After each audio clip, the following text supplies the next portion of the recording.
이 사연은 경상도 어느 지방의 김순자 할머니의 삶을 각색하였습니다. 30년 가까이 살아온 집이었다. 낡은 마루는 순자의 발소리에 따라 익숙하게 삐걱거렸고 문틀에 새겨진 손자의 키 자국은 세월의 흔적을 고스란히 담고 있었습니다.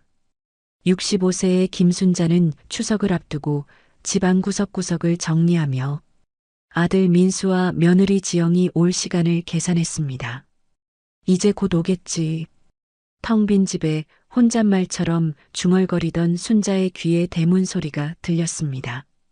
반갑게 현관으로 나가보니 민수와 지영이 짐을 들고 서 있었죠. 어머니, 오랜만이에요. 민수가 공손하게 인사했습니다. 그래, 우리 아들 왔구나. 얼굴이 좀 야위었네. 순자는 반가움에 아들의 뺨을 쓰다듬었습니다. 그러나 지영의 표정은 굳어 있었어요.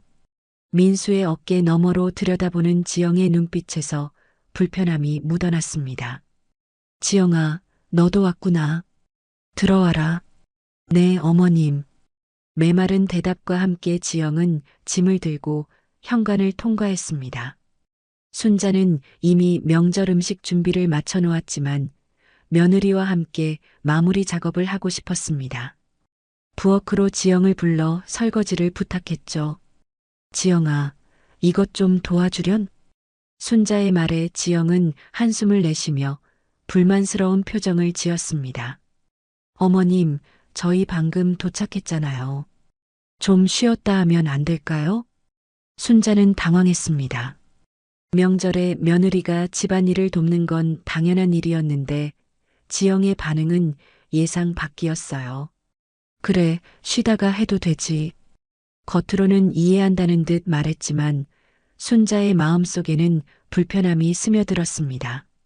민수는 이 상황을 보고도 아무 말 없이 텔레비전만 보고 있었죠. 저녁 식사 시간 순자가 정성스레 차린 음식이 상위에 놓였습니다. 그러나 지영은 음식을 거의 먹지 않고 휴대전화만 들여다보았어요. 지영아, 음식이 입에 안 맞니? 순자가 물었습니다. 지영은 대답 대신 휴대전화를 내려놓으며 말했습니다.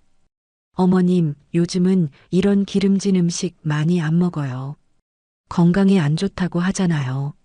순자의 얼굴이 굳었습니다.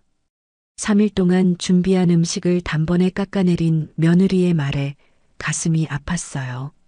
민수에게 시선을 돌렸지만 그는 묵묵히 밥만 먹고 있었습니다. 그래, 요즘 젊은 사람들은 생각이 다르지. 순자의 말에 지영은 비웃듯 웃었습니다. 어머님 세대랑은 많이 다르죠.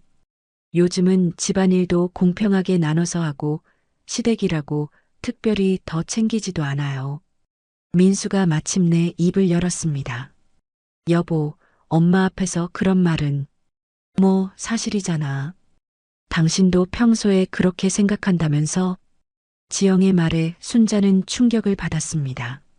아들이 자신을 그렇게 생각한다는 사실이 믿기지 않았어요.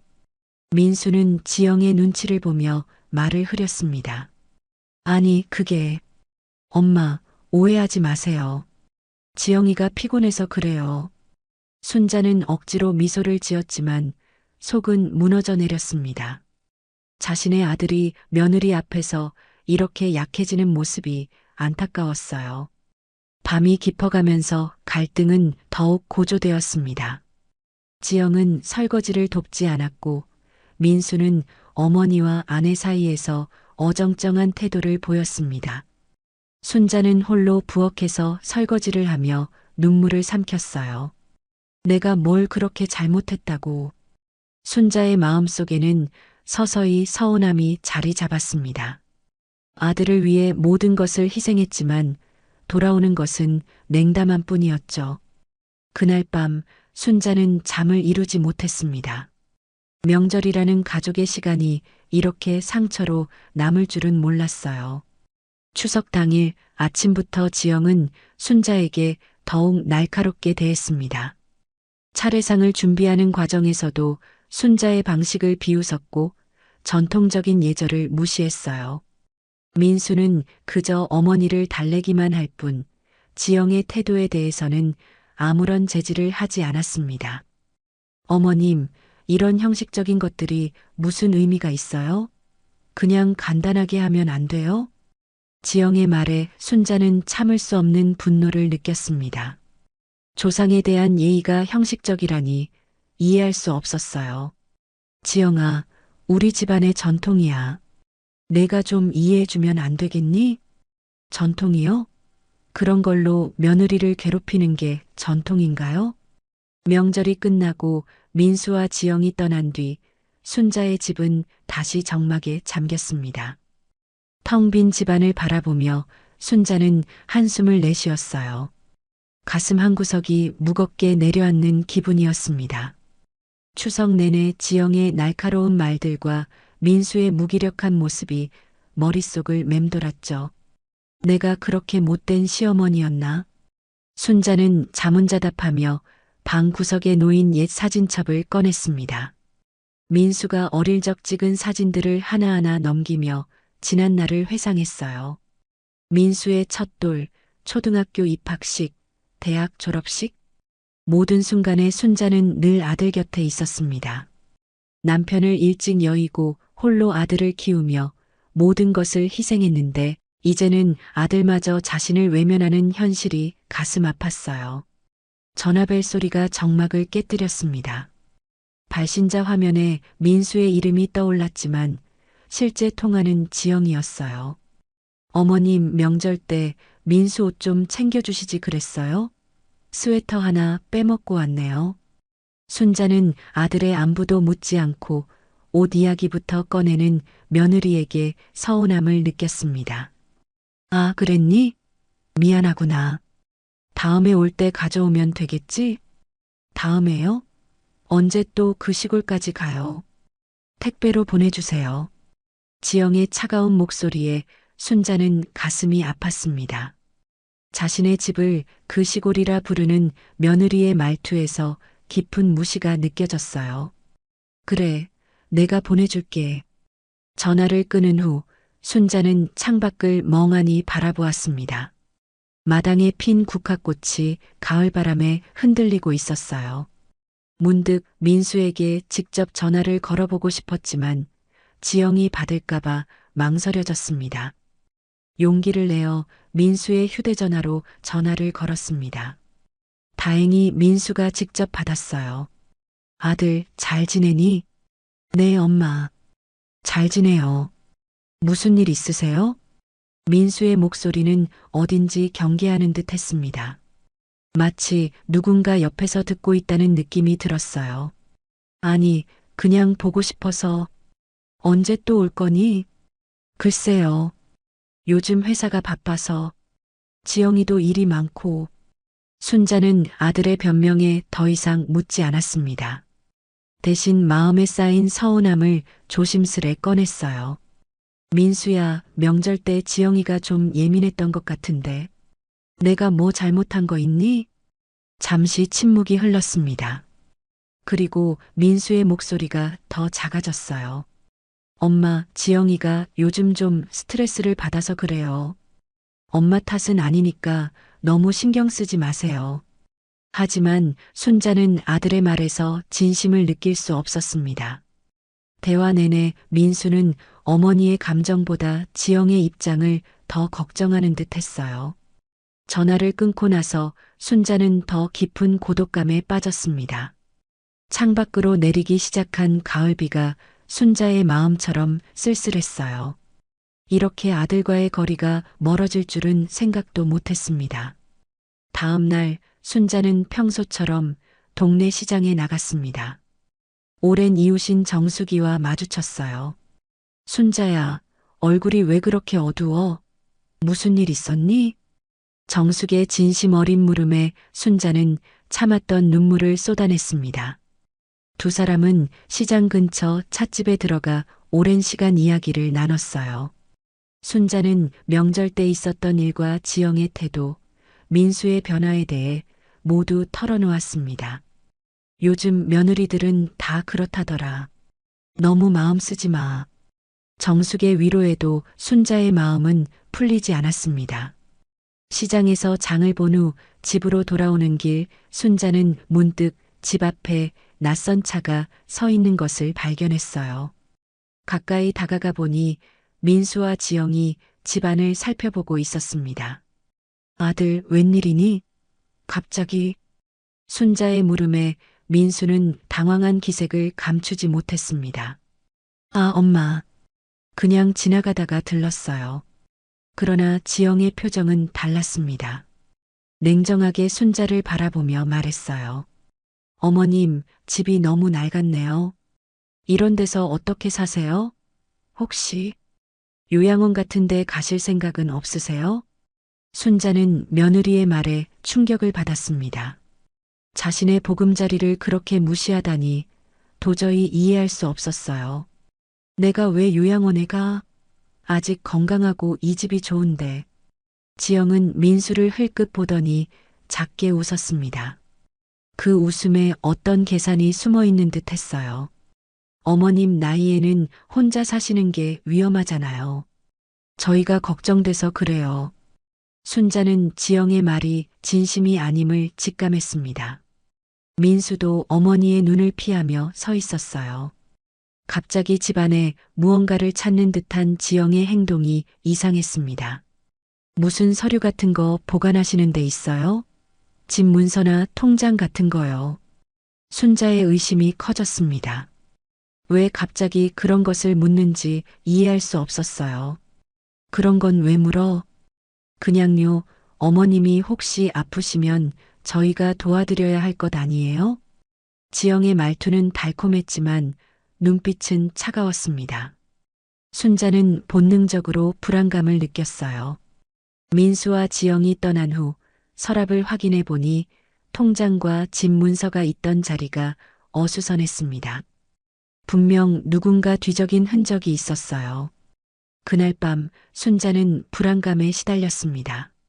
아들과 며느리의 방문이 단순한 것이 아니라는 직감이 들었어요. 무언가 그들은 계획을 세우고 있었고 그것은 분명 자신에게 좋은 일이 아니었습니다. 잠들지 못한 채 창밖을 바라보며 순자의 마음속에는 서서히 경계심이 자라났습니다. 이제는 자신을 지켜야 한다는 생각이 들었어요. 아무리 아들이라도 더 이상 무조건적인 신뢰를 줄 수는 없었습니다. 다음 날 아침 순자는 불안한 마음에 은행에 들러 통장 잔고를 확인했습니다. 다행히 예금은 그대로였지만 마음의 평화는 돌아오지 않았어요. 집으로 돌아오는 길에 순자는 작은 전자제품 가게에 들렀습니다. 아저씨, 혹시 작은 카메라 같은 거 있나요? 집에 누가 드나드는지 확인하고 싶어서요. 가게 주인은 순자에게 작은 감시 카메라를 보여주었습니다. 그리 비싸지 않은 가격에 쉽게 설치할 수 있다고 했어요. 순자는 망설임 없이 카메라를 구입했습니다. 자신의 집, 자신의 삶을 지키기 위한 작은 투자였죠. 집에 돌아온 순자는 조심스럽게 카메라를 거실과 부엌에 설치했습니다. 눈에 띄지 않는 구석에 카메라를 숨기고 작동법을 익혔어요. 처음으로 이런 기계를 다루는 것이 어색했지만 생존 본능이 순자를 움직였습니다. 이제 좀 안심이 되겠구나. 그날 저녁 순자는 오랜만에 정숙에게 전화를 걸었습니다. 믿을 수 있는 친구에게 자신의 상황을 더 자세히 털어놓고 싶었어요. 정수가 혹시 시간 되면 내일 잠깐 만날 수 있을까? 다음 날 두 사람은 동네 공원 벤치에 앉아 이야기를 나눴습니다. 순자는 민수와 지영의 수상한 행동에 대해 모두 말했어요. 순자야, 혹시 그 애들이 내 재산을 노리는 거 아닐까? 정숙이 걱정스럽게 물었습니다. 순자는 그 가능성을 생각하고 싶지 않았지만 부정할 수도 없었어요. 설마 내 아들이 요즘 세상이 어떤데 자식이라고 다 믿을 수는 없어. 조심하는 게 좋을 것 같아. 정숙의 말이 순자의 마음에 깊은 생각을 심어주었습니다. 이제 더 이상 순진하게 기다릴 수만은 없었어요. 집으로 돌아온 순자는 카메라 영상을 확인했습니다. 다행히 아무도 오지 않았어요. 하지만 그날 밤 순자의 휴대전화로 민수에게서 문자가 왔습니다. 엄마, 내일 잠깐 들를게요. 중요한 얘기가 있어요. 순자는 긴장했습니다. 어떤 중요한 이야기일까? 마음의 준비를 하며 잠자리에 들었지만 쉽게 잠들 수 없었어요. 다음 날 오후 민수와 지영이 다시 찾아왔습니다. 이번에는 낯선 남자도 함께였어요. 엄마, 이분은 김 박사님이에요. 정신건강의학과 의사세요. 순자는 당황했습니다. 왜 갑자기 정신과 의사를 데려온 것일까요? 안녕하세요, 김순자 씨. 의사라는 남자가 공손하게 인사했습니다. 아드님이 어머님의 건강이 걱정된다고 해서 왔습니다. 순자는 본능적으로 경계했습니다. 내가 왜? 난 멀쩡한데. 지영이 나섰습니다. 어머님, 요즘 혼자 중얼거리시고 이상한 행동을 많이 하신다고 동네 분들이 연락했어요. 저희가 너무 걱정돼서. 순자는 충격을 받았습니다. 그런 적이 없었어요. 동네 사람들도 그런 말을 한 적이 없었습니다. 무슨 소리야? 누가 그런 말을 했다는 거니? 민수가 조심스럽게 말했습니다. 엄마, 요즘 가끔 기억을 못 하시는 것 같아요. 지난번에도 통장 얘기하시면서 누가 뒤적였다고 하셨잖아요. 순자는 아들의 말에 분노했습니다. 자신의 의심을 기억력 문제로 둔갑시키다니 너무 교활했어요. 민수야, 내가 뭐가 잘못됐니? 난 멀쩡해. 김 박사라는 남자가 차분하게 말했습니다. 순자 씨, 간단한 검사만 해보면 됩니다. 걱정하지 마세요. 순자는 자리에서 일어났습니다. 난 검사 같은 거 필요 없어. 너희들 모두 나가. 지영이 한숨을 쉬며 민수를 바라봤습니다. 봐요, 이럴 줄 알았다니까. 어머님이 점점 더 심해지고 있어요. 민수는 어머니에게 다가왔습니다. 엄마, 우리가 다 엄마 걱정해서 그러는 거예요. 잠시만 병원에 가서 검사만 받아보면 안 될까요? 순자는 아들의 눈을 똑바로 쳐다봤습니다. 그 눈에서 진심을 찾을 수 없었어요. 대신 욕심과 계산이 보였습니다. 내 집에서 당장 나가. 모두 다. 순자의 단호한 태도에 셋은 물러설 수밖에 없었습니다. 그들이 떠난 후 순자는 즉시 카메라 영상을 확인했어요. 그리고 그곳에서 충격적인 장면을 발견했습니다. 민수와 지영이 오기 전 두 사람이 현관 앞에서 나눈 대화가 고스란히 녹음되어 있었어요. 이거 잘 될까? 민수의 불안한 목소리. 걱정 마. 이 의사 다 돈 받고 우리 편이야. 어머님을 정신병원에 한번 넣기만 하면 돼. 그러면 재산관리인이 우리가 될 수 있어. 지영의 냉정한 목소리. 그래도 엄마한테 이러는 거 좀. 뭐? 당신도 그 집이랑 저축 다 탐나잖아. 이제 와서 뭘 망설여? 순자는 화면을 보며 온몸이 떨렸습니다.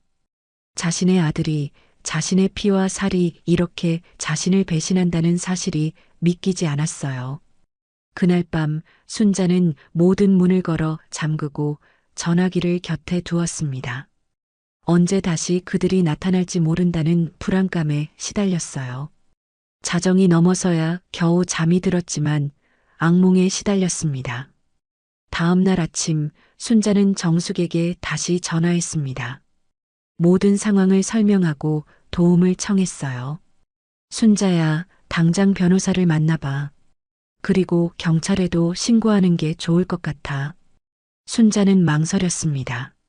아무리 그래도 자신의 아들을 경찰에 신고한다는 것은 쉬운 결정이 아니었어요.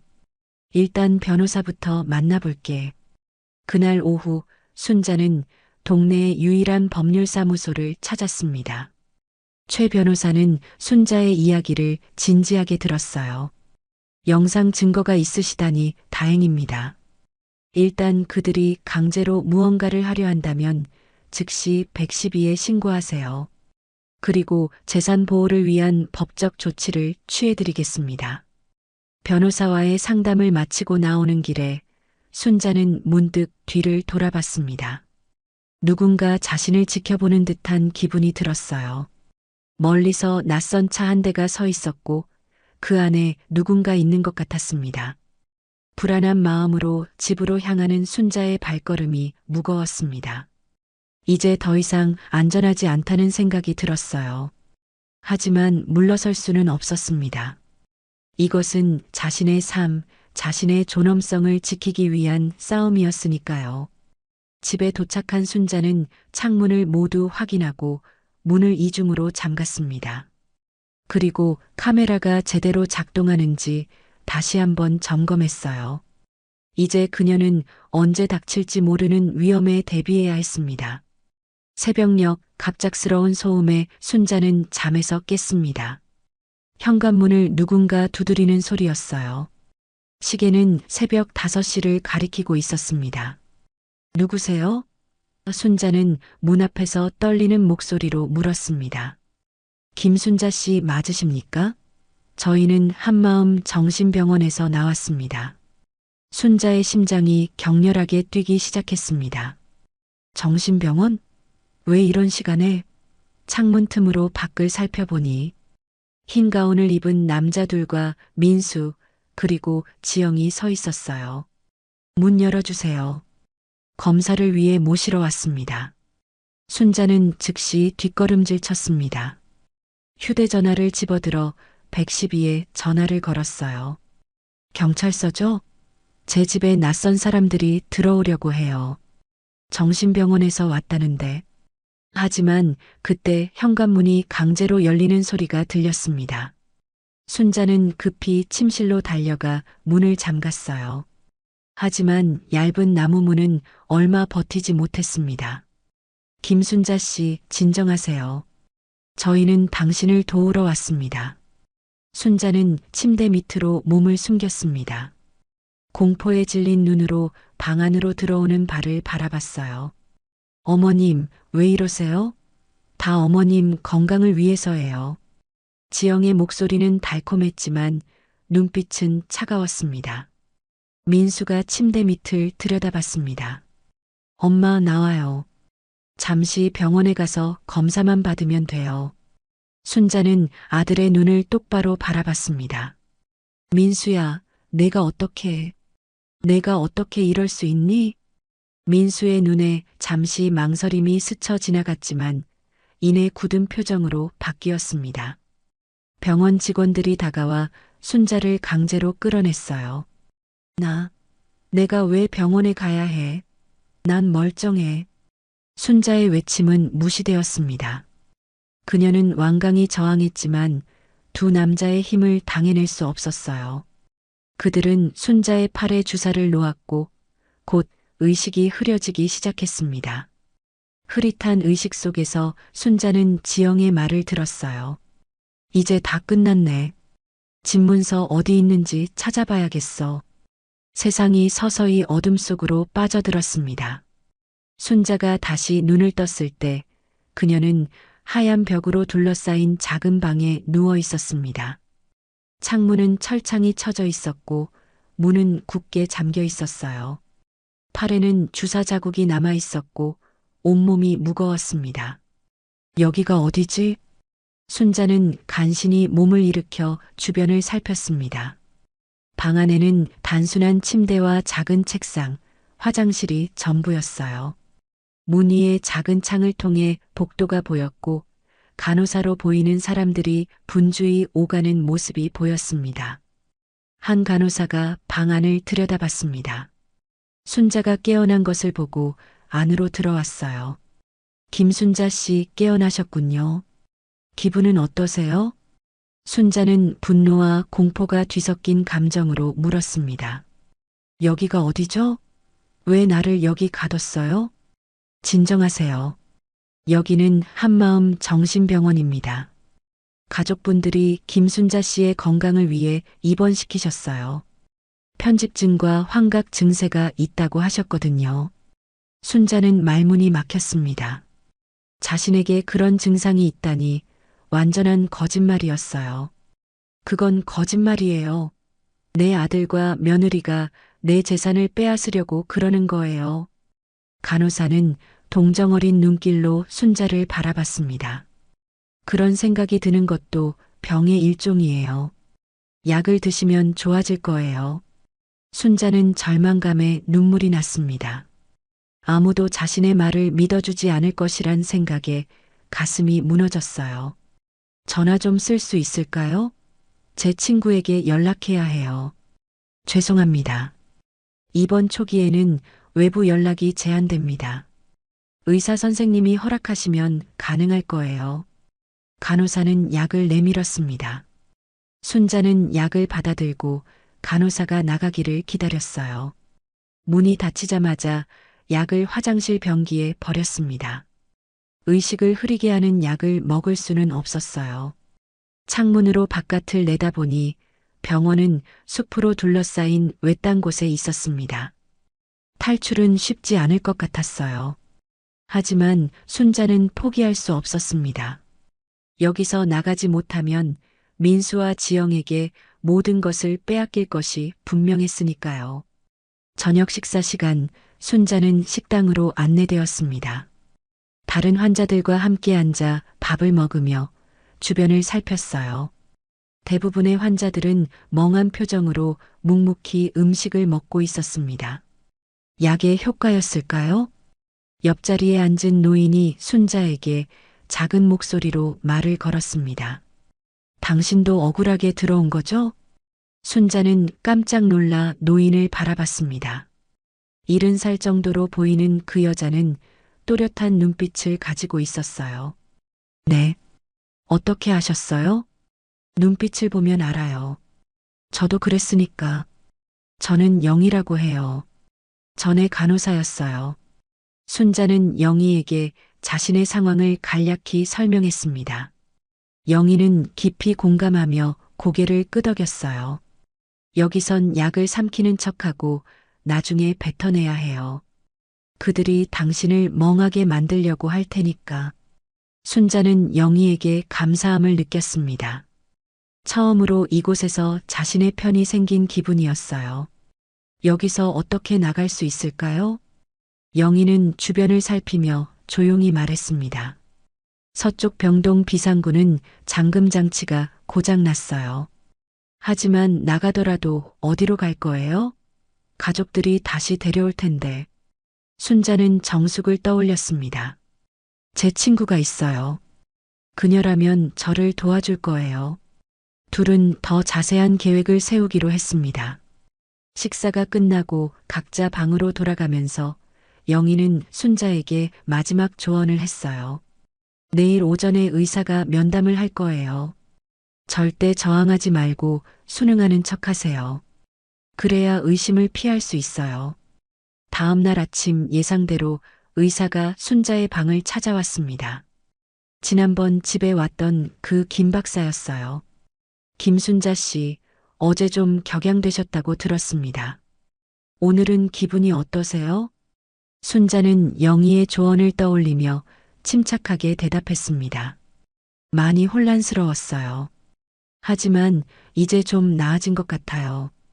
김 박사는 만족스러운 표정을 지었습니다. 좋습니다. 약은 잘 드시고 계신가요? 네, 간호사가 주는 대로 먹고 있어요. 훌륭합니다. 계속 이렇게 협조적이시면 빨리 좋아지실 거예요.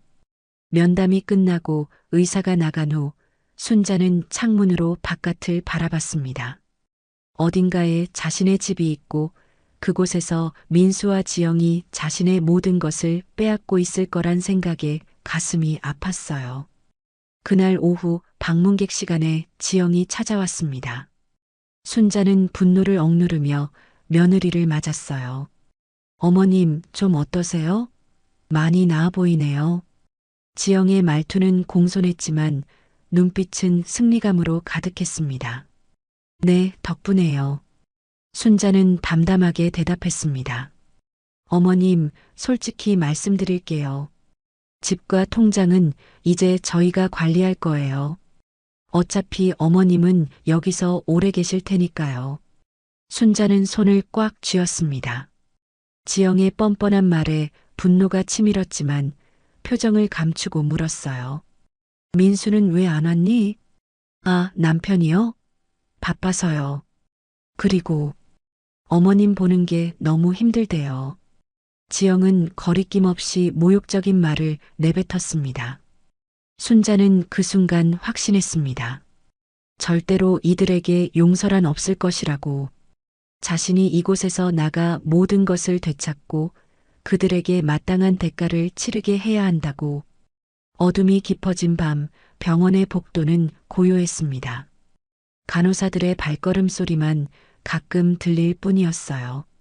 순자는 영희와 함께 세운 계획을 실행할 시간을 기다리고 있었습니다.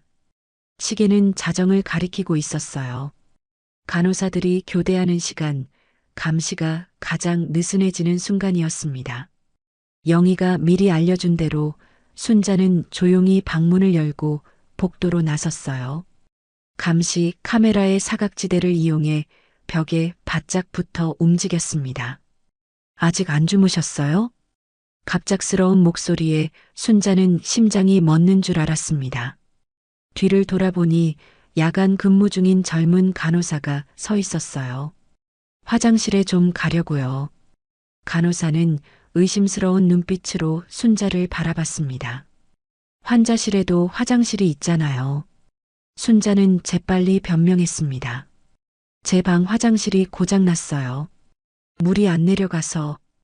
간호사는 잠시 망설이다가 고개를 끄덕였습니다. 빨리 다녀오세요. 복도 끝에 공용 화장실 있어요. 순자는 안도의 한숨을 내쉬며 고개를 숙였어요. 네, 금방 돌아올게요. 간호사가 사라지자마자 순자는 반대 방향으로 걸음을 옮겼습니다. 영희가 말한 서쪽 병동으로 향했어요. 그곳에서 영희가 기다리고 있을 터였습니다. 약속한 장소에 도착하자 영희가 이미 와 있었어요. 두 사람은 말없이 고개를 끄덕이며 인사를 나눴습니다. 비상구는 저기예요. 영희가 작은 목소리로 말했습니다. 잠금 장치가 고장났지만 경보는 울릴 거예요. 한번 경보가 울리면 2분 안에 경비원이 올 거니까 빨리 움직여야 해요. 순자는 긴장된 표정으로 고개를 끄덕였습니다. 같이 가요. 전 못 가요. 영희의 눈에 슬픔이 깃들었습니다. 다리가 좋지 않아서 빨리 달릴 수 없어요. 당신만 가세요. 그리고 나가면 정숙 씨에게 연락하세요. 순자는 영희의 손을 꼭 잡았습니다. 고마워요. 꼭 다시 올게요. 당신도 구해드릴게요. 영희는 씁쓸하게 웃었습니다. 걱정 마세요. 저는 괜찮아요. 자, 이제 가세요. 순자는 비상구로 향했습니다. 문을 밀자 예상대로 쉽게 열렸어요. 그러나 동시에 요란한 경보음이 울리기 시작했습니다.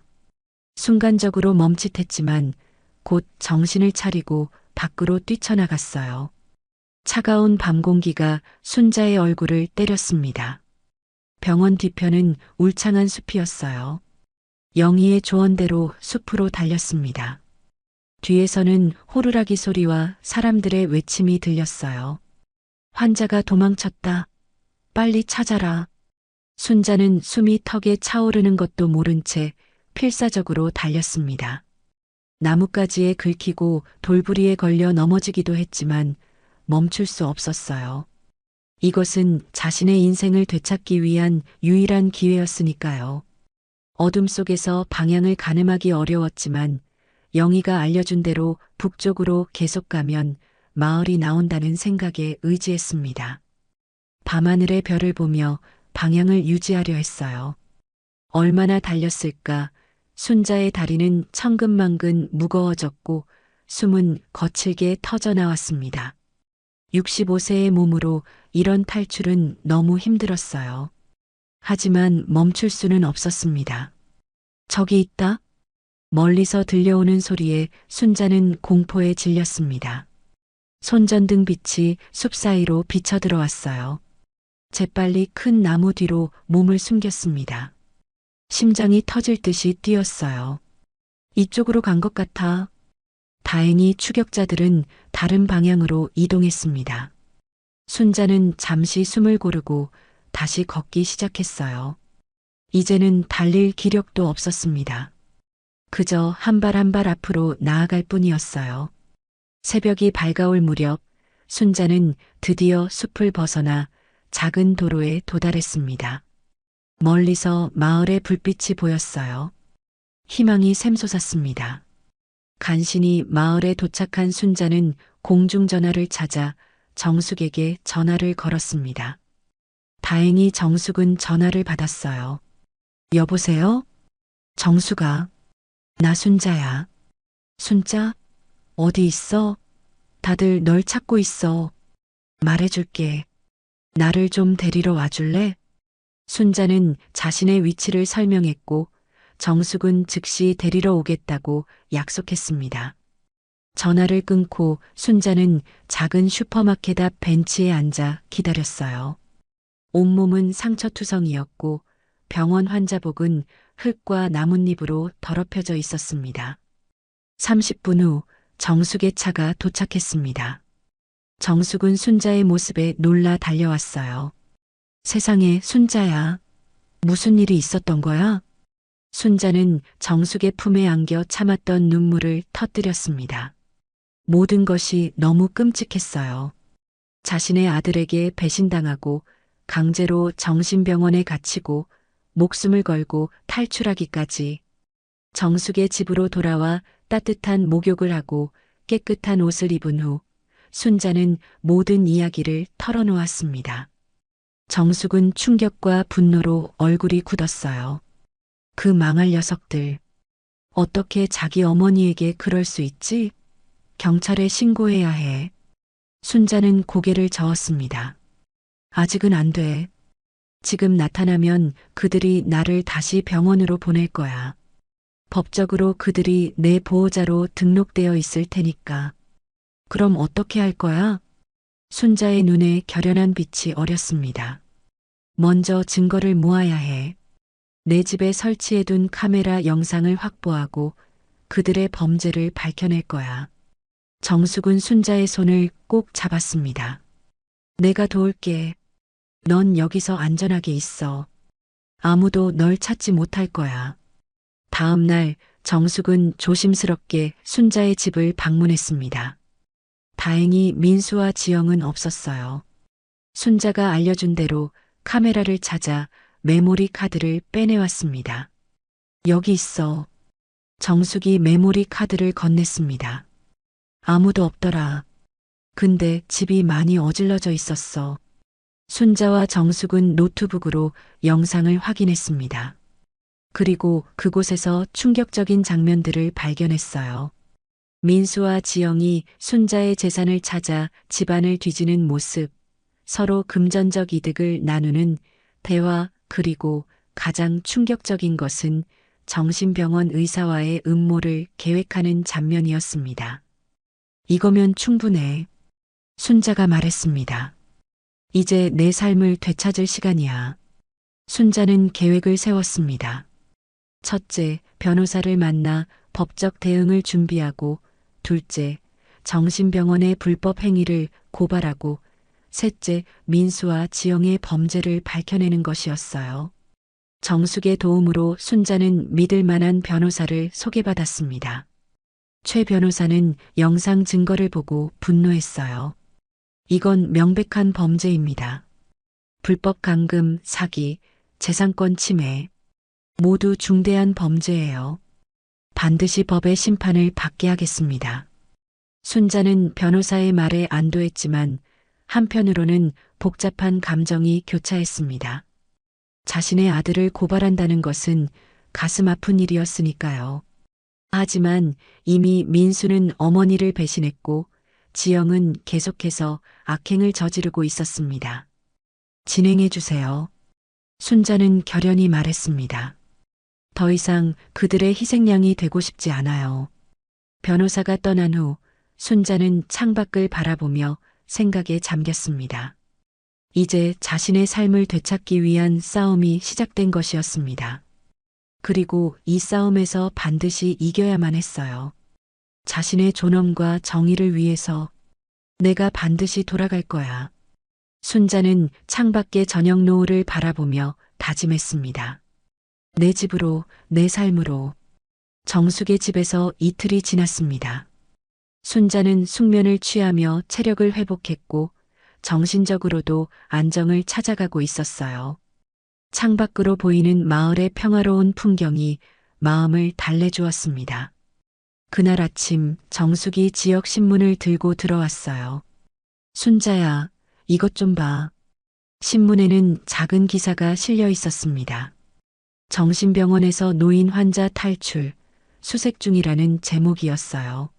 순자의 이름은 언급되지 않았지만 분명 자신을 찾고 있다는 의미였습니다. 조심해야 해. 정숙이 걱정스럽게 말했습니다. 지영이 널 찾기 위해 혈안이 되어 있을 거야. 순자는 고개를 끄덕였습니다. 알아. 하지만 이제 두렵지 않아. 내 편에 진실이 있으니까. 그날 오후 최 변호사가 정숙의 집을 방문했습니다. 그는 법적 서류 묶음을 가지고 왔어요. 김순자 씨 준비했습니다. 재산관리인 지정 취소 신청, 불법 감금에 대한 고소장, 사기 혐의에 대한 고발장입니다. 순자는 서류들을 하나하나 살펴보았습니다. 모든 것이 잘 준비되어 있었어요. 이것들을 제출하면 어떻게 되나요? 법원이 심리를 시작할 겁니다. 그리고 충분한 증거가 있기 때문에 가압류 조치도 신청했습니다. 민수 씨와 지영 씨는 당분간 재산을 처분할 수 없게 될 거예요. 순자는 안도했지만 한편으로는 불안했습니다. 이제 공개적으로 싸움을 시작하는 것이니 민수와 지영의 반격도 예상해야 했어요. 경찰에도 신고해야 할까요? 최 변호사는 고개를 끄덕였습니다. 네, 불법 감금은 형사사건이니까요. 하지만 먼저 법원에 서류를 제출하고 그 다음 경찰에 신고하는 게 좋을 것 같습니다. 순자는 결심했습니다. 그렇게 해주세요. 더 이상 물러설 곳은 없어요. 변호사가 떠난 후 정숙은 순자에게 찻잔을 건넸습니다. 정말 괜찮은 거야? 아무래도 민수는 내 아들인데. 순자의 눈에 슬픔이 스쳤지만 곧 단호한 표정으로 바뀌었습니다. 내 아들이었지. 하지만 이제는 날 배신한 사람일 뿐이야. 자기 어머니를 정신병자 취급하고 재산을 빼앗으려 한 사람을 어떻게 아들이라고 할 수 있겠니? 정숙은 더 이상 말을 잇지 못했습니다. 순자의 마음이 얼마나 아플지 짐작할 수 있었어요. 이틀 후 최 변호사로부터 연락이 왔습니다. 법원에 서류가 접수되었고 가압류 명령이 내려졌다는 소식이었어요. 이제 곧 민수 씨와 지영 씨에게 통보가 갈 겁니다. 아마 크게 당황할 거예요. 순자는 깊은 숨을 내쉬었습니다. 지금쯤 병원에서도 나를 찾지 못해 발칵 뒤집혔겠죠? 아마도요. 하지만 걱정 마세요. 그들의 불법 행위가 드러나면 병원도 큰 공경에 처할 겁니다. 그날 저녁 정숙의 집 창문으로 순자는 낯선 차가 서성이는 것을 발견했습니다. 검은색 세단이 집 앞을 몇 차례 지나갔다가 멀어져 갔어요. 정수가 혹시 저 차 아는 사람이니? 정숙도 불안한 표정으로 창밖을 내다보았습니다. 아니, 본 적 없는 차야. 순자는 긴장했습니다. 설마 민수와 지영이 자신을 찾아낸 것일까요? 그날 밤 두 사람은 문단속을 단단히 하고 잠자리에 들었습니다. 다음 날 아침 정숙이 시장에 다녀오겠다며 집을 나섰습니다. 혼자 남은 순자는 창밖을 내다보다가 충격적인 광경을 목격했어요. 지영이 이웃집 앞에서 누군가와 이야기를 나누고 있었습니다. 어떻게 여기를? 순자는 급히 휴대전화를 들어 정숙에게 전화를 걸었습니다. 정숙아, 지영이가 여기 있어. 너희 집 근처에서 사람들에게 뭔가 물어보고 있어. 뭐, 어떻게 알았지? 금방 갈게. 절대 밖에 나가지 마. 전화를 끊자마자 순자는 창문을 통해 지영이 집 쪽으로 다가오는 것을 봤습니다. 심장이 격렬하게 뛰기 시작했어요. 지영의 옆에는 낯선 남자가 있었고 그는 정신병원 직원처럼 보였습니다. 순자는 재빨리 방 안으로 몸을 숨겼습니다. 문을 잠그고 옷장 뒤에 몸을 숨겼어요. 얼마 지나지 않아 현관문을 두드리는 소리가 들렸습니다. 여기 사람 있나요? 문 좀 열어주세요. 지영의 목소리였습니다. 순자는 숨을 죽이고 가만히 있었어요. 두드리는 소리가 점점 더 거세졌습니다. 안에 계신 거 알아요. 문 열어주세요. 이윽고 창문을 통해 들어오려는 소리가 들렸습니다. 순자는 공포에 질렸어요. 휴대전화를 꺼내 112에 전화를 걸었습니다. 여보세요? 지금 낯선 사람들이 집에 침입하려고 해요. 도와주세요. 주소를 알려주고 전화를 끄는 순자는 방 안에서 나갈 방법을 찾았습니다. 창문을 통해 뒷마당으로 빠져나갈 수 있을까 고민했어요. 그때 현관문이 부서지는 소리가 들렸습니다. 누군가 강제로 문을 열고 들어온 것이었어요. 어디 있어요? 김순자 씨. 낯선 남자의 목소리가 집안을 메웠습니다. 순자는 떨리는 손으로 옷장 문을 조금 열어 상황을 살폈어요. 복도에서 지영의 목소리가 들렸습니다. 방마다 찾아봐요. 저 노인네가 분명히 여기 있을 거예요. 순자는 더 이상 숨어 있을 수 없다고 판단했습니다. 창문을 열고 뒷마당으로 빠져나가려는 순간 방문이 열렸어요. 여기 있네. 지영이 승리의 미소를 지으며 순자를 바라봤습니다. 남자가 다가와 순자의 팔을 잡았어요. 김순자 씨, 병원으로 돌아가셔야 합니다. 치료가 필요하세요. 순자는 필사적으로 저항했습니다. 놓으세요. 당신들은 범죄자예요. 이미 경찰에 신고했어요. 지영은 냉소적으로 웃었습니다. 경찰이요? 당신이 정신병자라는 진단서가 있는데 누구 말을 믿겠어요? 그때 갑자기 경찰차 사이렌 소리가 들렸습니다. 지영과 남자는 당황했어요. 빨리 데리고 나가요. 지영이 남자에게 소리쳤습니다. 남자가 순자를 강제로 끌고 가려는 순간 정숙이 뒷문으로 들어왔습니다. 이게 무슨 짓이야? 정숙이 소리쳤습니다. 혼란스러운 상황 속에서 순자는 남자의 소나기에서 벗어나 정숙에게로 달려갔어요.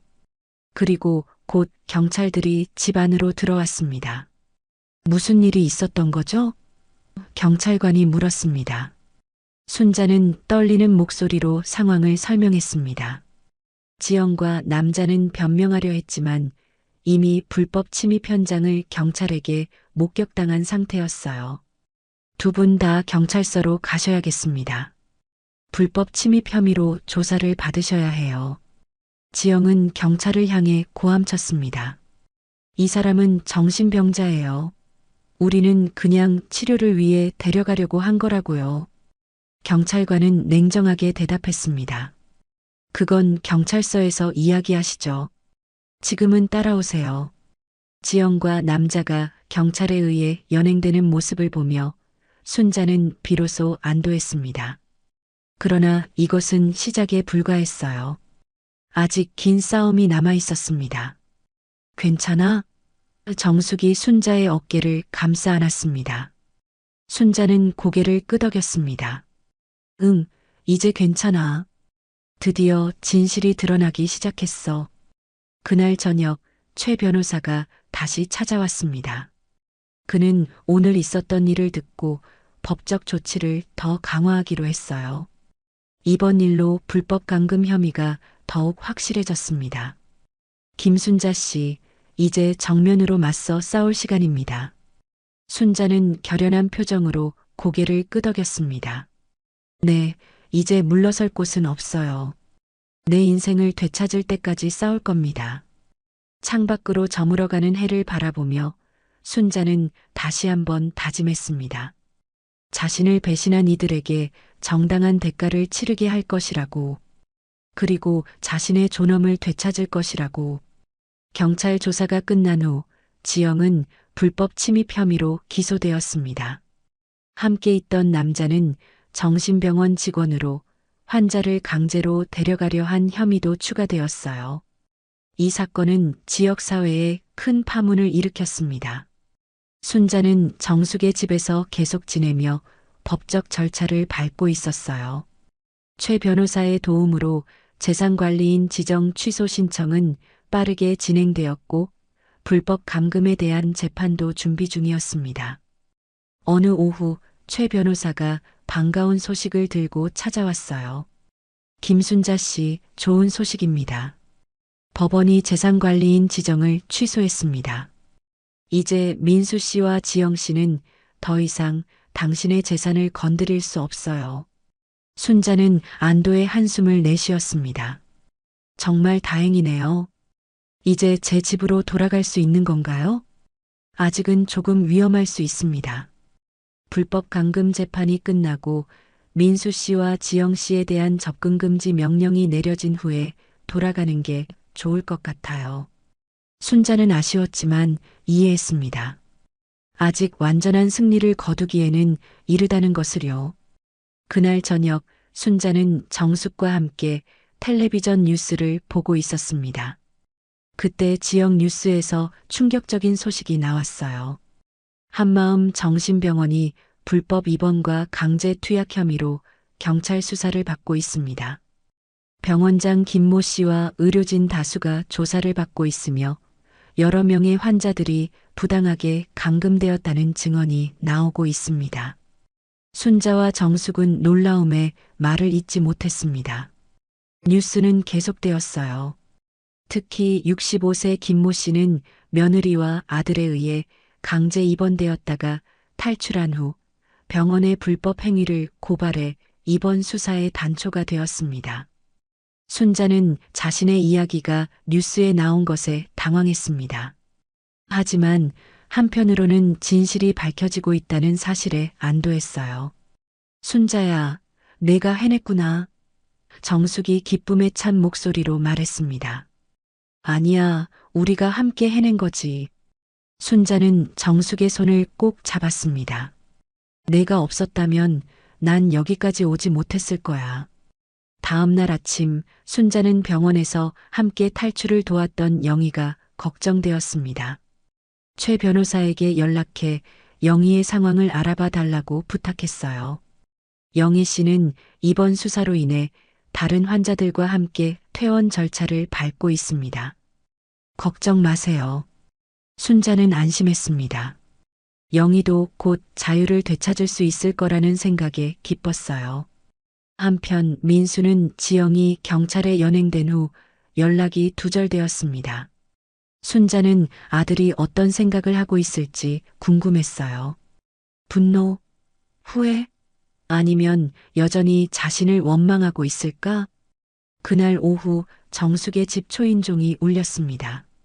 문을 열어보니 민수가 서 있었어요. 그의 얼굴은 지쳐 보였고 눈은 충혈되어 있었습니다. 엄마. 순자는 아들을 차갑게 바라봤습니다. 무슨 일이야? 잠시 이야기 좀 할 수 있을까요? 정숙은 불안한 표정으로 순자를 바라봤지만 순자는 고개를 끄덕였습니다. 들어와. 세 사람은 거실에 앉았습니다. 민수는 고개를 숙인 채 말을 꺼내지 못했어요. 할 말이 뭐니? 순자가 냉정하게 물었습니다. 민수는 떨리는 목소리로 말했습니다. 엄마, 정말 미안해요. 난 지영이에게 속았어요. 처음에는 엄마를 위한 거라고 생각했는데 날 정신병원에 가두는 게 나를 위한 거였다고? 순자의 목소리에 분노가 배어 있었습니다. 민수는 고개를 더 깊이 숙였습니다. 처음에는 정말 엄마가 치매 초기 증상이 있다고 지영이가 그랬어요. 의사도 그렇게 말하고. 하지만 나중에 알게 됐어요. 지영이가 그 의사에게 돈을 주고 거짓 진단을 받았다는 걸. 순자는 아들의 변명을 믿을 수 없었습니다. 그저 자신의 책임을 회피하려는 말로만 들렸어요. 그럼 왜 내 집을 뒤지고 내 통장을 가져갔니? 그것도 날 위한 거였어? 민수는 대답하지 못했습니다. 침묵이 이어졌어요. 지영이는 어떻게 됐니? 순자가 다시 물었습니다. 보석으로 풀려났어요. 하지만 우리 이혼하기로 했습니다. 순자는 놀랐습니다. 그녀가 생각했던 것보다 상황이 빠르게 전개되고 있었어요. 왜? 지영이가 처음부터 엄마의 재산만 노리고 있었다는 걸 알게 됐어요. 저한테도 거짓말을 많이 했고, 저도 이제야 눈을 뜬 거예요. 순자는 비웃었습니다. 이제 와서 내 어머니가 정신병원에 갇히고 목숨 걸고 탈출한 다음에야 민수의 눈에 눈물이 고였습니다. 정말 미안해요, 엄마. 용서해 주세요. 순자는 창밖을 바라봤습니다. 용서? 그것이 가능할까요? 자신의 아들이 저지른 배신을 어떻게 용서할 수 있을까요? 민수야, 난 내가 내 아들이라고 믿었어. 평생 널 위해 살았고 내가 행복하기만을 바랐어. 하지만 넌 나를 버렸어. 이건 단순한 실수가 아니라 선택이었어. 민수는 고개를 들어 어머니를 바라봤습니다. 그의 눈에는 절박함이 담겨 있었어요. 엄마, 한 번만 기회를 주세요. 제가 모든 걸 바로잡을게요. 순자는 한동안 말이 없었습니다. 그녀의 마음속에서는 분노와 모성애가 충돌하고 있었어요. 하지만 결국 단호한 결정을 내렸습니다. 난 널 용서할 수 없어. 적어도 지금은. 이제 가줬으면 좋겠다. 민수는 한동안 더 머물렀지만 결국 일어섰습니다. 문 앞에서 그는 마지막으로 말했어요. 엄마, 정말 미안해요. 언젠가는 제 진심을 알아주셨으면 좋겠어요. 민수가 떠난 후 순자는 깊은 한숨을 내쉬었습니다. 정숙이 다가와 어깨를 감싸 안았어요. 괜찮아? 모르겠어. 하지만 이제 돌이킬 수 없는 강을 건넌 것 같아. 며칠 후 영희가 정숙의 집을 찾아왔습니다. 병원에서 퇴원한 그녀는 순자를 보자 기쁨의 눈물을 흘렸어요. 김순자 씨, 정말 다행이에요. 무사히 탈출하셨군요. 두 사람은 서로를 꼭 껴안았습니다. 공통의 고통을 겪은 동료였기에 더욱 특별한 유대감이 형성되었어요. 영희 씨 덕분이에요. 당신이 없었다면 저는 아직도 그곳에 갇혀 있었을 거예요. 영희는 미소를 지었습니다. 이제 우리 모두 자유해요. 그리고 그 병원은 문을 닫게 될 거예요. 세 사람은 함께 차를 마시며 앞으로의 계획을 이야기했습니다. 순자는 재판이 끝나면 집으로 돌아갈 예정이었고 영희는 가족과 재회하기 위해 준비 중이었어요. 당신들은 이제 제 가족이나 다름없어요. 순자가 말했습니다. 어려울 때 손을 내밀어준 진짜 가족이죠. 정숙과 영희는 따뜻하게 미소 지었습니다. 세 여성은 서로에게 힘이 되어주기로 했어요. 피보다 더 진한 연대의 끈으로 묶인 새로운 가족이었습니다. 그날 밤 순자는 오랜만에 편안한 잠을 이룰 수 있었습니다. 비록 아들과의 관계는 회복되지 않았지만 진실이 밝혀지고 정의가 실현되는 과정에서 새로운 희망을 발견했으니까요. 이제 거의 다 왔어. 순자는 잠들기 전 중얼거렸습니다. 내 삶을 완전히 되찾는 날이 곧 올 거야. 가을 하늘이 더욱 깊어가던 어느 날 순자는 법정 앞에 섰습니다. 오늘은 민수와 지영 그리고 정신병원 관계자들과의 재판이 열리는 날이었어요. 순자는 정숙과 영희의 지지 속에 당당한 모습으로 법정에 입장했습니다. 법정 안에는 이미 많은 사람들이 모여 있었어요. 언론에서도 이 사건에 큰 관심을 보였습니다. 시어머니를 정신병원에 감금한 며느리와 아들이라는 제목으로 전국적인 이슈가 되었으니까요. 피고인석에는 지영과 민수 그리고 병원장 김 박사가 앉아 있었습니다. 지영은 차갑고 뻔뻔한 표정이었고 민수는 고개를 숙인 채 어머니를 쳐다보지 못했어요.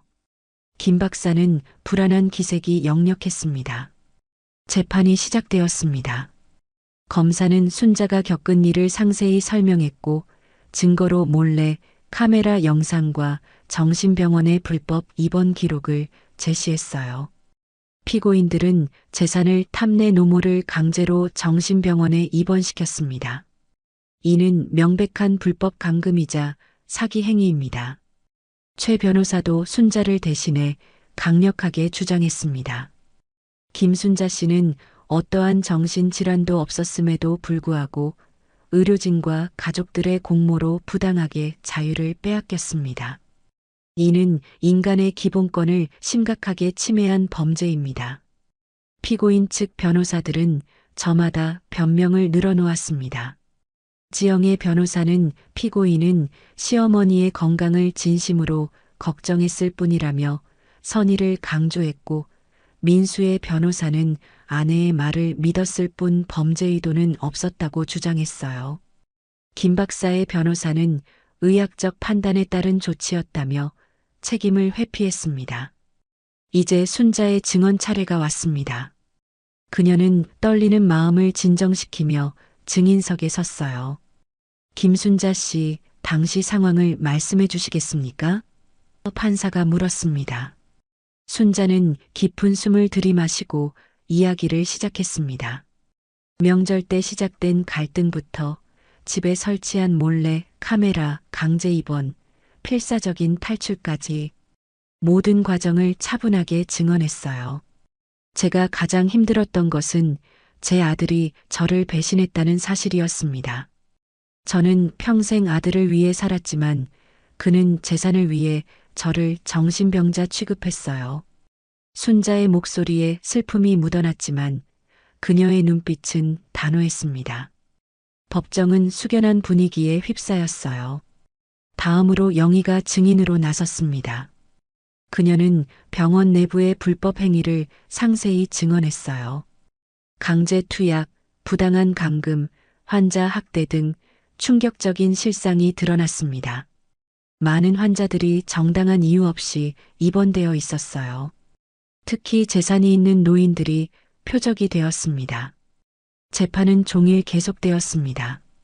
마지막으로 민수가 증인석에 섰어요. 그는 떨리는 목소리로 말했습니다. 처음에는 정말 어머니를 위한 거라고 생각했습니다. 지영이가 어머니가 치매 초기 증상이 있다고 했고 김 박사도 그렇게 확인해 줬어요. 그런데 왜 어머니의 재산을 찾아 집안을 뒤졌습니까? 검사가 날카롭게 물었습니다.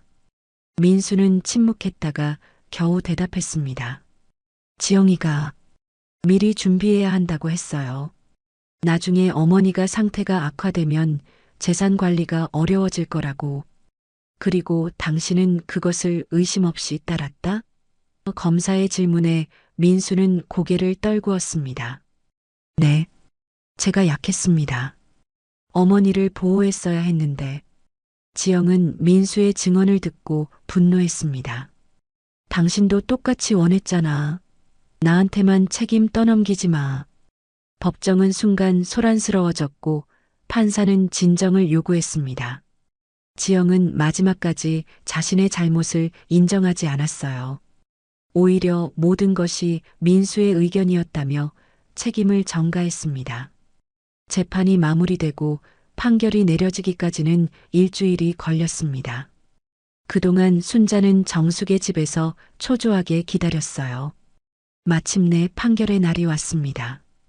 피고인 박지영은 불법 감금, 사기, 문서 위조 혐의로 징역 3년에 처한다. 피고인 김민수는 방조 혐의로 징역 1년, 집행유예 2년에 처한다. 피고인 김재현 병원장은 불법 입원 허가, 의료윤리 위반으로 징역 2년에 처한다. 판결이 읽혀지는 동안 법정은 완전히 조용했습니다. 지영은 충격을 받은 듯 얼굴이 하얗게 변했고 민수는 눈물을 흘리며 고개를 숙였어요. 김 박사는 믿을 수 없다는 표정이었습니다. 순자는 복잡한 감정에 휩싸였습니다. 정의는 실현되었지만 가족의 파탄이라는 대가를 치른 셈이었어요. 특히 아들 민수를 보는 것이 가슴 아팠습니다. 하지만 그녀는 더 이상 물러설 수 없었어요. 이것은 자신의 존엄과 권리를 위한 당연한 싸움이었으니까요. 재판이 끝난 후 민수가 순자에게 다가왔습니다. 그의 눈에는 깊은 후회와 슬픔이 담겨 있었어요. 엄마, 정말 미안해요. 용서해 주실 수 있을까요? 순자는 아들을 바라봤습니다. 한때는 그토록 사랑했던 아들이었지만 이제는 낯선 사람 같았어요. 민수야, 나는 널 용서하지 않을 거야. 적어도 지금은. 어쩌면 시간이 많이 흐른 후에. 하지만 지금은 안 돼. 민수의 눈에서 눈물이 흘러내렸습니다. 이해해요, 엄마. 제가 한 일은 용서받을 수 없는 거니까. 그래도 언젠가 다시 엄마의 아들로 인정받을 수 있길 바랄게요.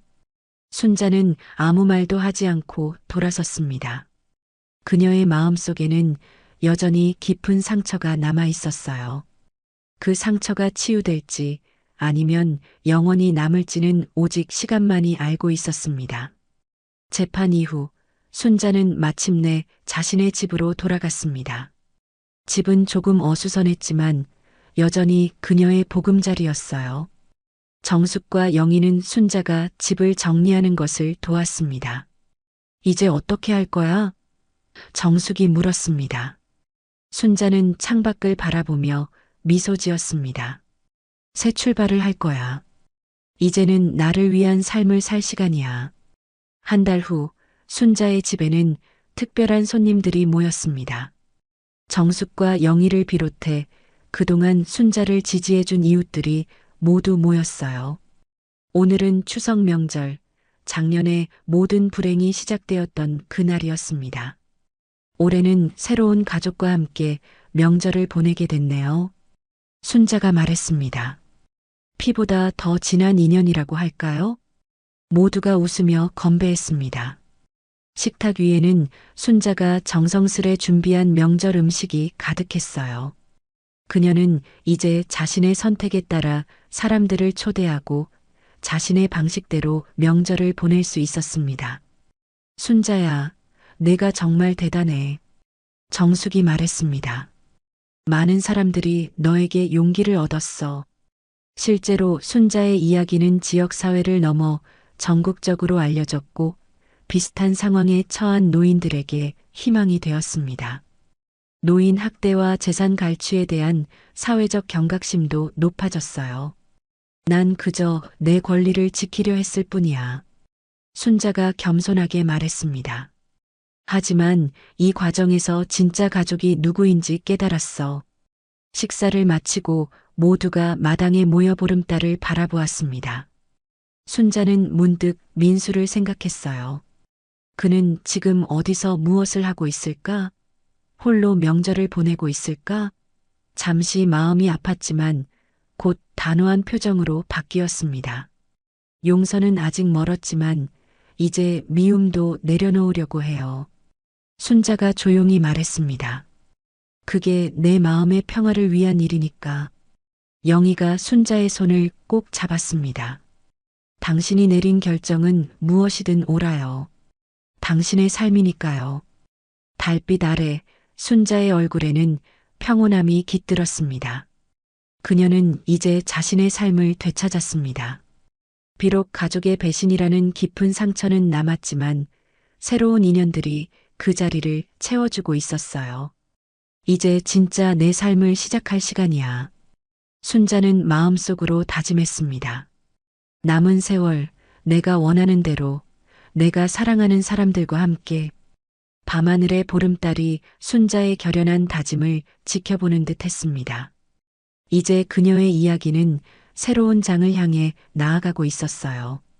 배신과 상처를 딛고 일어선 한 여성의 당당하고 의연한 새 출발의 이야기가